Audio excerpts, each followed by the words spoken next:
Hello everyone. So, oh my God, I got no fucking rap. Okay, so yeah, I'm emotionally scarred, deeply emotionally scarred. The reason for that is I worked with non-technical founders, and a non-technical founder managed to lose the entire access system for a platform that was being launched 2 weeks prior to launch, prompting me to have to do a whole redeployment in like no time. And there's been other situations. And in this time, I realized that these people are fearless. You know, we've been talking a lot about getting fearless, fearlessly doing this or that, but these people are fearless now. That's a problem. And I need to put some fear of dog into them. So here's a little thing that I constructed to do that. A little bit about me. I'm a security researcher. I like bikes. I'm a Rust developer, as you can see by the general outfit. And yeah, I like bikes and public transport, just like everyone, right? And yeah, today I'm going to tell you a little story about two people, because people like people stories, right? So let's get right into it. And before we do this, I just like to point out two things. First, there's a few Easter eggs, and I'm gonna give a warm handshake and maybe a hug to anyone who can point some out after the presentation. And two, who here suffers from paranoid schizophrenia? Because other than the 15 people in the front row, because doing this presentation, preparing these materials, felt a bit like a trip down a weird rabbit hole that can be very anxiety-inducing. And I feel that privacy, especially in the modern sense, is something that's very anxiety-inducing. And that is for, I'm going to say, more so commercial reasons than practical ones. So let's get into an anxiety-inducing story. So let's start with Sashko. This is Sashko. He's not going to be very consistently owning this face because I couldn't find enough pictures of one guy. But this is Sashko. He's an engineer from Ukraine. He's a normal, sort of chill guy, and he works for Kovchik Systems. It's, let's say, a secure hardware devices company. Maybe they make some components for a hardware wallet, maybe like the secure chip or whatever. And he's a fairly normal guy, lives his life, does his job, and all's pretty good. And from time to time, he will log into, let's say, a Zulip or a Telegram or a Discord or whatever chat, and he will talk about cool new stuff. He will be maybe even very opinionated, very heartened in his discussions, and he will share stuff. But he always stays anonymous because he cares about privacy, and he's had some briefings, right? And, you know, day after day, night after night, he's sharing useful tidbits of info. People do notice him. He's a useful guy. He provides useful information. And he clearly knows his stuff when he's talking. You can tell that. Just following his messages, right? So yeah, that's Sashko. The other side of the world, you know, an ocean and a continent over, more or less, there's Kim. She's a teenager, and she's a girl. There has to be a girl, right?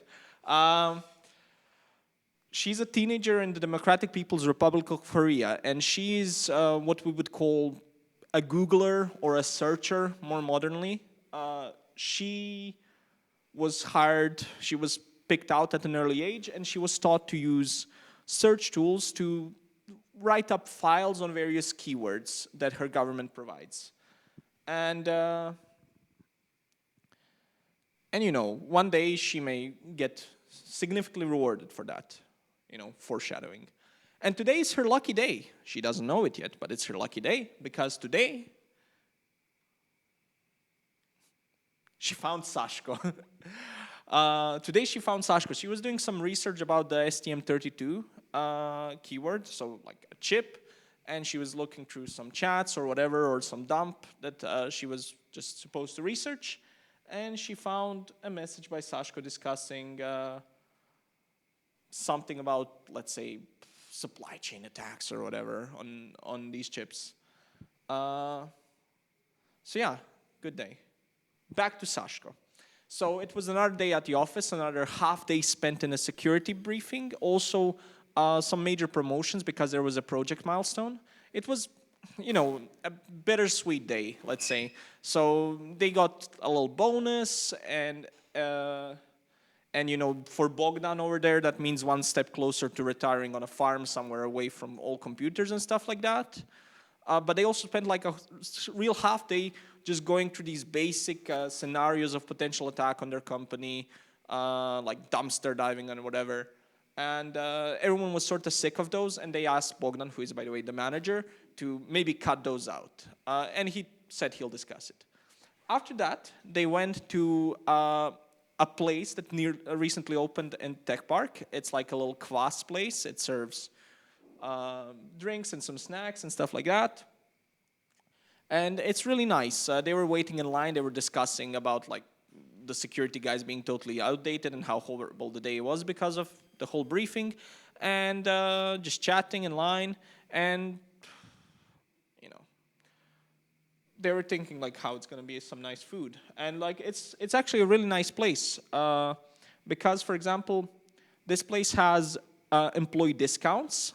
So you just show your employee badge for the tech park, and like you get a little 15% discount, and it has little meeting rooms where you can take your private calls or video calls or whatever, and meetings, which is really nice. You can work. You don't have to go back to the office instantly. And yeah, it even has free Wi-Fi, of course. Everything has free Wi-Fi today, which is also useful, right? Really nice place. Completely unimportant, right? Back to Kim. So Kim was progressing slowly but steadily. She was digging up more stuff on, let's call them dead pirate Roberts at this point, finding more messages. And searching, any searching, is in a way random. Like as an auditor or as an OSINT researcher, in any case, you will be digging through a lot of data, and it is time and luck that yields a result. And in this case, she's fairly patient, especially for her age. And her group leader always says that, searching is a very, very tedious process in that way, but every petal helps you reveal the flower it came from. And eventually, if you search long enough, you'll find something. In this case, you know how you cannot delete stuff off the internet? I mean, I don't mean like the image folder that you lost with very useful images. I mean like stuff that you would actually like to delete, like your data or whatever. Your personal tidbits. Well, Sashko had a little security review a while ago. He was like, oh no, I had my real name on this book review site. I better change that. And he did. He went and he changed his name on a book review site because he wanted to be more private. But in doing that, he actually made a connection because his old review stayed on an archive or in some cache or somewhere where it could be found. And suddenly, always, you can find that. And by matching the comment, let's say, she could correlate that it was him. And once he had his name, well, everything else was easy, right? Everything else was very, very easy. From his name, she got most of his personal data within hours. She had his phone number. She knew about his family. She was digging deeper and deeper into his life through old accounts, whatever, public records leaked. I mean, I'm from Croatia. Our entire health record system got leaked, and like 2 years ago. entire system. Come on. And it's like that for more or less every government. Every like 5 to 10 years it happens. It's insane. And, you know, she was finding more and more about him. She was even having like a little bit of a crush on him. You know, you spend like 200 hours researching a guy and you're a teenager. What else is going to happen, right? But she kept writing the file. She kept working on it. And she was finding out even stuff that those closest to him didn't know about. You know, maybe his black hat days or whatever. Maybe some other stuff in his life. And she kept working and working and working diligently until one day, Kim's work on Sashko was over. There was now a file on Sashko containing all useful and crucial information about him, along with appendices about specific topics that may be used, and she was done with it. And now it could be used by other members of her, let's call it, organization group, as needed to potentially conduct any operations in the future. Completely unimportant, especially the Kvass shop. Some time passes, you know, it's been maybe a year, maybe 2, who knows? This data stays in that file forever, right? Kim's government has found out about a potential exploit, a real exploit, in a certain version of STM32 chip. Let's say in firmware 3.5.1, where there is a USB bus handling exploit which allows arbitrary code execution. And they would just love to use this to attack some potential targets, which they know use Kovchik system devices. And what they really need to know is it a vulnerable version in those devices? They cannot access them physically. They need some information. And there is a conference just like this one. Actually, not quite just like this one. It's an invite-only, non-classified, but invite-only conference where you need company sponsorship from, let's say, some of these major companies to get in. And it's being held in a hotel, like a little hotel conference center. And it's been a few days, you know, not like this, not just the beginning. It's been a few days. It's been maybe a bit, you know, rough schedule. And Sashko is at the conference. He's going, right? His company sends him there to get educated and stuff, to get learning. And and he's tired, and he goes to the restaurant bar, to the bar in the hotel. And there is a familiar face there. There is a guy wearing Dynamo Kiev hat. Huh, interesting. Of course, he approaches him. That's his favorite football club, remember, from the file? And they kick off the conversation right away. Like, you know, you're a huge fan? Me too. Oh my God, who's your favorite player? Shevchenko, whatever. Right? And they get talking, and it's going pretty good. It's a pretty charismatic little conversation, right? And they're talking for a bit, and, you know, their stomachs get rumbly. So this guy, let's call him Jack. He's like, oh, let's grab some food. I have a company budget, you know, let's spend it. And they go on, they have their little bromance, they continue it, and they talk and talk and talk. And, you know, it's been 2 hours they're eating this slow dinner, and you wouldn't even notice this. This is a passing sentence. And like Jack is like, oh yeah, my company, it's like gonna work on these, with these chips, and I was just wondering if there's any issues or whatever. We're gonna work with this version. You know, and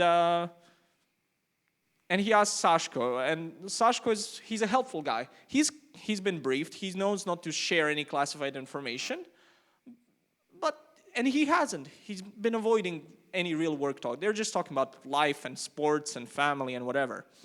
And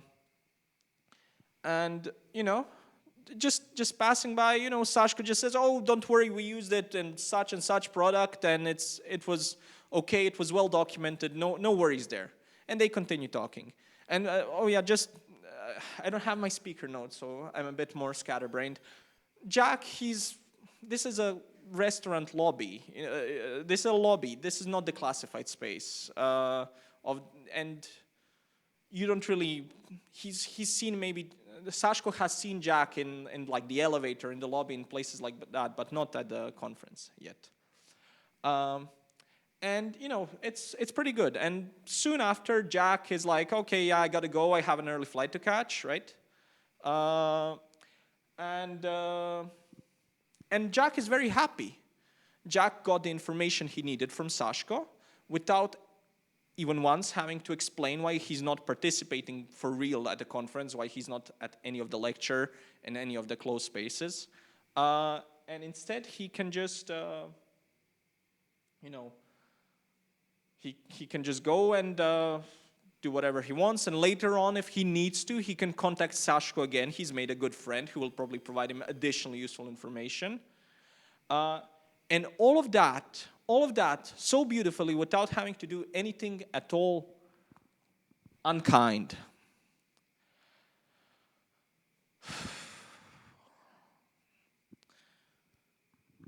So yeah, this is, let's say, a more realistic high-budget production of a hack, of a kill chain, where you have a goal and you have, honestly, the fairly cheap resources to get it executed. And the question is like, oh yeah, I forgot the punchline. No speaker notes, right? And the punchline is 5 weeks later, there's another hack because North Korea, of course, used the exploit that they confirmed to get control of the private keys controlling a multi-sig of some bridge or exchange or whatever, and thus, the rest is history, the rest is direct news. Or in an alternative scenario, maybe they sell it to, I don't know, another regime, or maybe those devices were instead being used by some activist network to encrypt their communications. And once again, they have a backdoor to that, and a bunch of people are murdered. So, what does all this mean? What am I trying to get across here? This is a realistic scenario of an APT, Advanced Persistent Threat attack.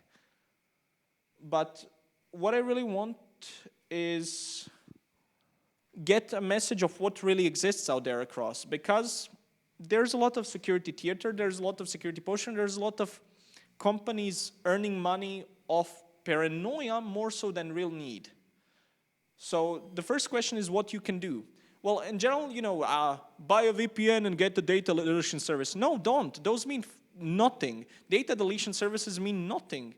Cache exists, right?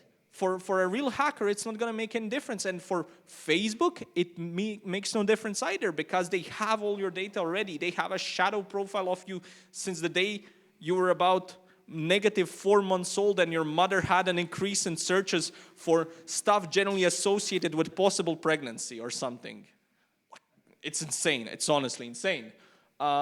So none of those actually mean anything. What you should do should not be guided by paranoia. It should be guided by your actual goals. Who are you protecting? What is the end goal? In case your data gets leaked, in case something happens, is the outcome a hack, a massive loss? Do you die? Do you get arrested? Are you concealing illegal activity, It really varies. So like, are you protecting basic privacy rights, some comfort, some money, your life?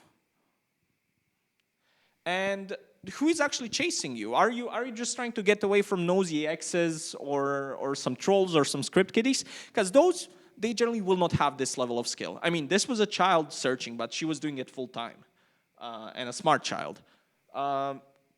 Competitor cyber criminals, proper like stalkers, they may have some more serious resources. So different levels of protection. They may have skill. And for high tier, they don't even need skill. They can just barge in. They can pay someone to raid your house. They can legally raid your house. Again, maybe you're concealing illegal activity. Do not tell me, please. People keep telling me. Do not tell me.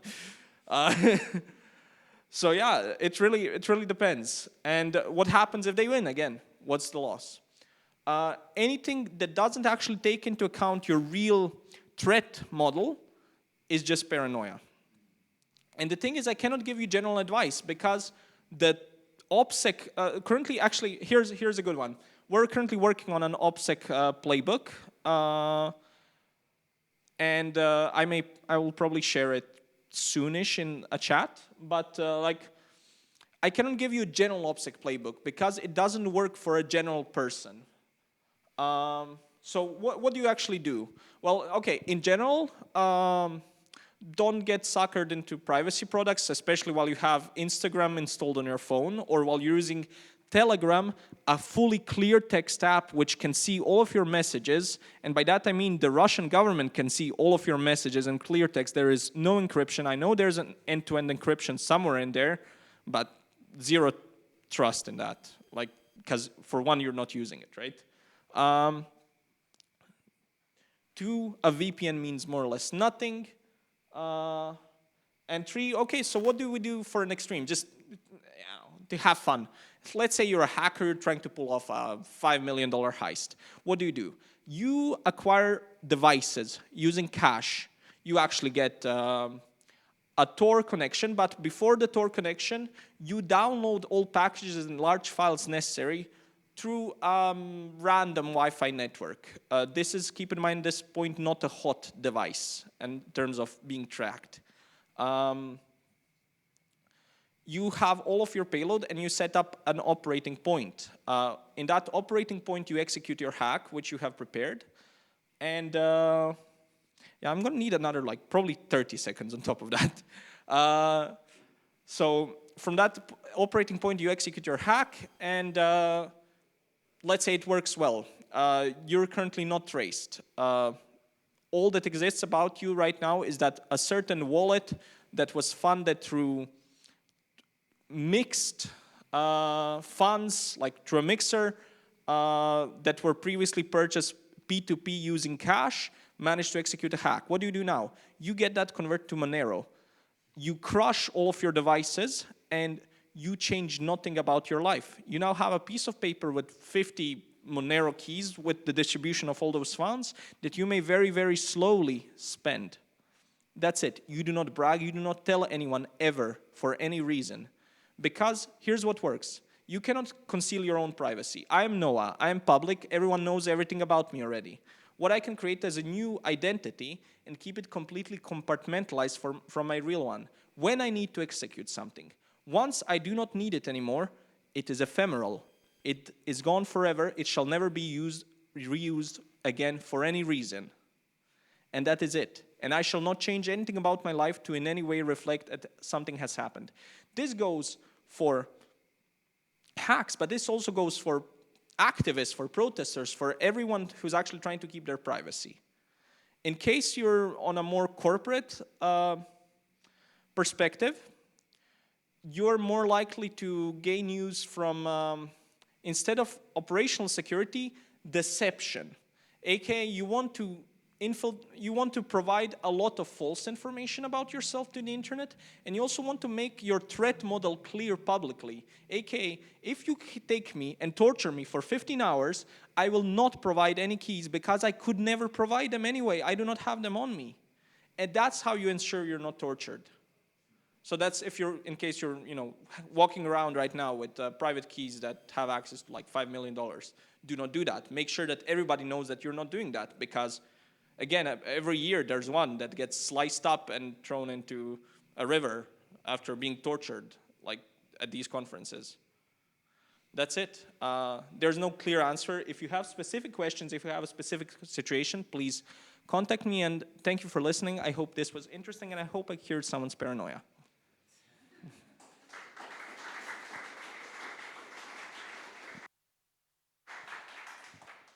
Do you have any questions? Oh, there's a question, so you can. A hardware wallet is not really improving your digital presence much. I think that I more or less answered it. You can do some hardening, you can stop using social media, but generally you want to make it clear that you're not a target. You want to be inconspicuous. You want to look like you don't really have that much. You want to look normal. You just want to look very, very normal. That's it. That's what makes you a target, being pompous.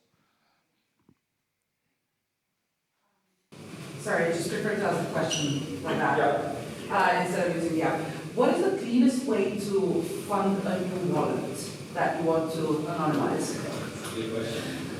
Okay, I'm gonna say while you're traveling, probably within the Schengen area where it's hard to trace, you would find someone who doesn't know you on a P2P site.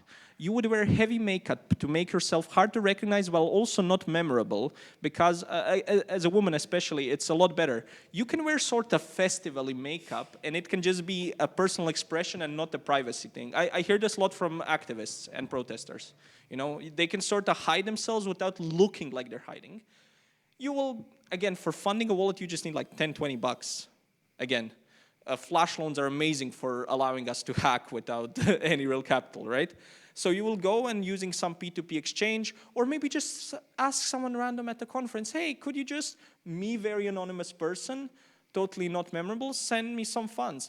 Then you will mix those once or twice, and that's it. You have just funded the wallet successfully. I mean, there is the classic find the hobo thing. So, Bitcoin. Oh yeah. There is a joke in the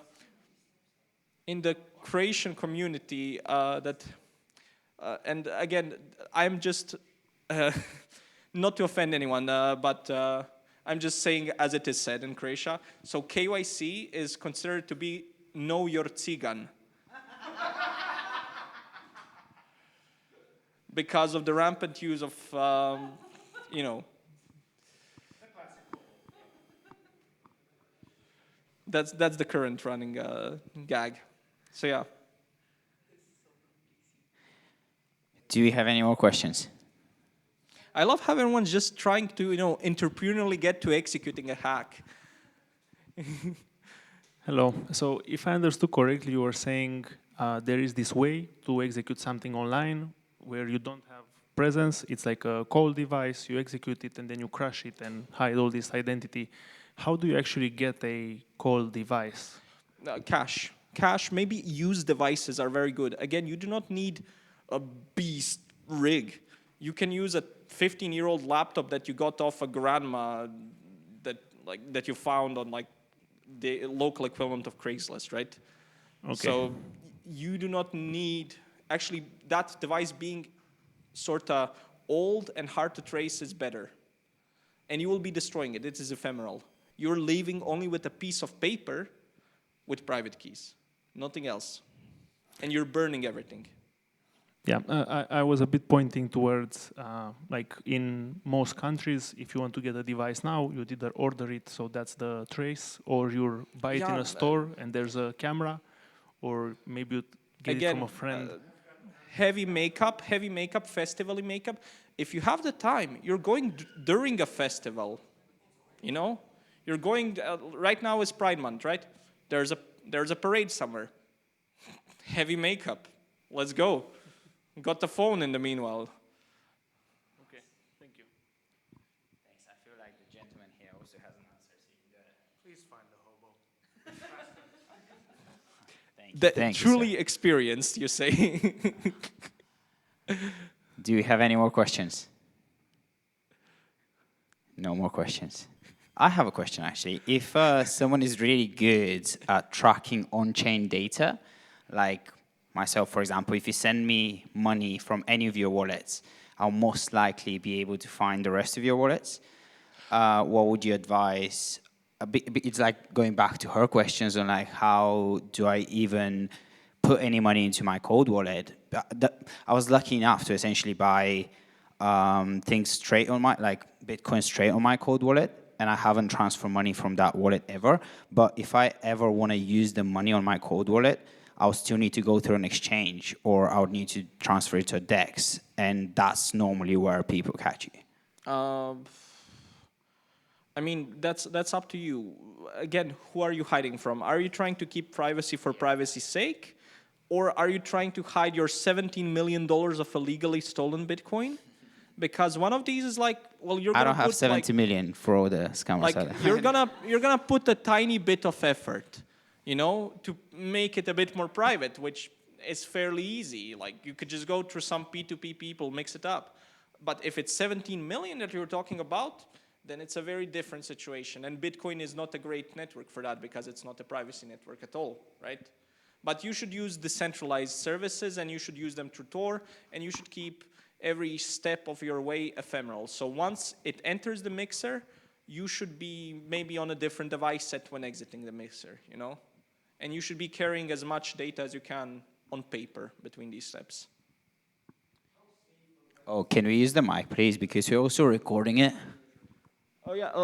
By the way, for those interested in this, right now in the case against Alexei Pertsev and Roman Storm, so the Tornado Cash people, one is going on in the Netherlands, the other one is in the US.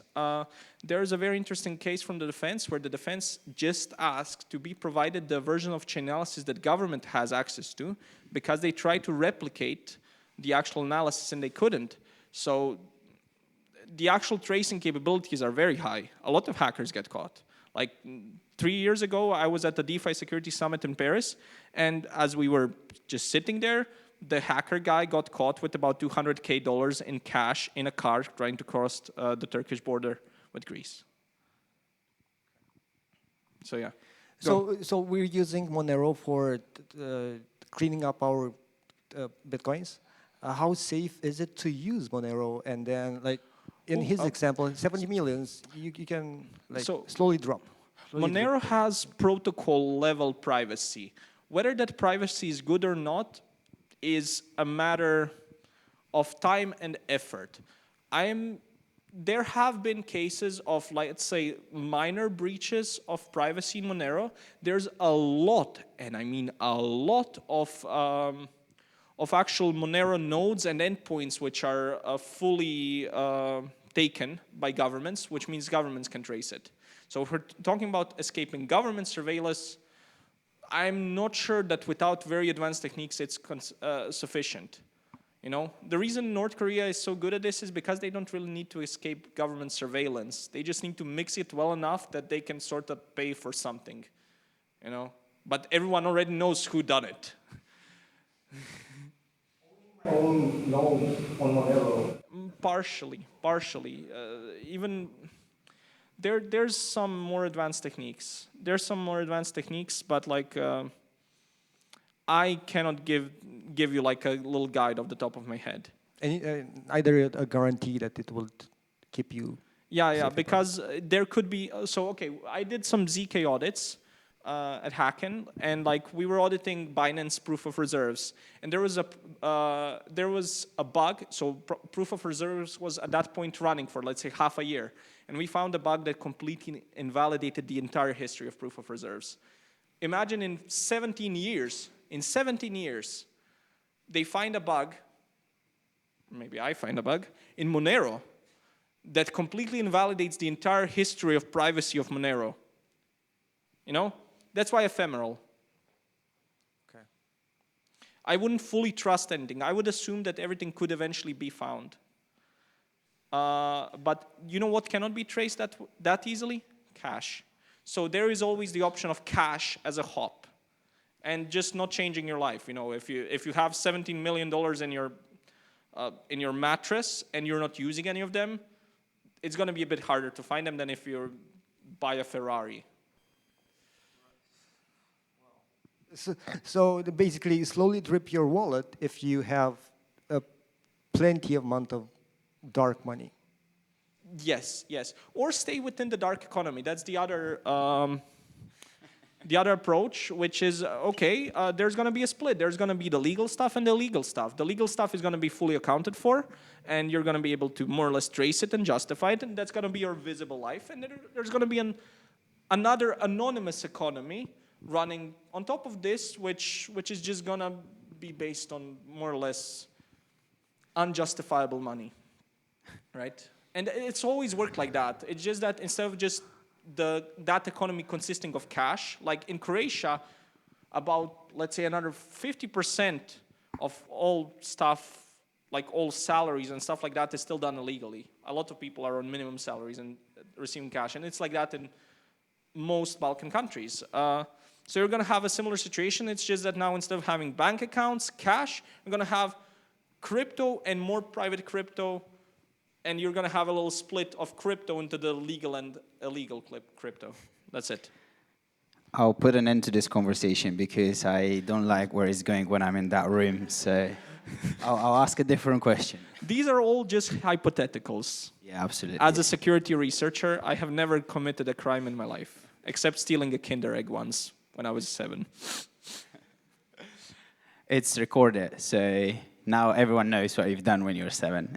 Yes. Well, I have a question about AI and how it could be used. I don't think it's there yet, but I believe it's that there at yet. some point there will be essentially AI agents that will be able to track everything that we've ever posted on Twitter. If you ever have a podcast, it will be able to script everything and There extract are. your views.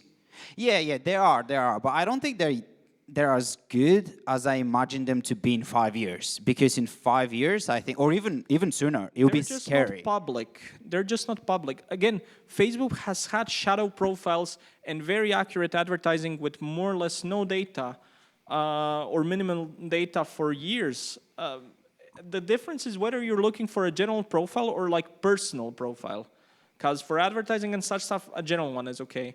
For personal stuff, you can always dig up. It's just that you're not the target. I'm not the target. I talk some stuff, but like, who's gonna actually target me properly? You know? The kid looking for his egg from when you stole it from him 7 years ago. Oh no, that probably was longer a store. than That was a a store. Here he is extracting the store information owner. from me. You know, the punchline of this whole talk was, "I am Sashko." I'm just leaking everything. Or maybe that's just, you know, my visible identity. Who knows? I would never admit anything. Thank you so much. That was such a pleasure having you. Thank you so much for sharing the story of Sashko and giving us some practical advice.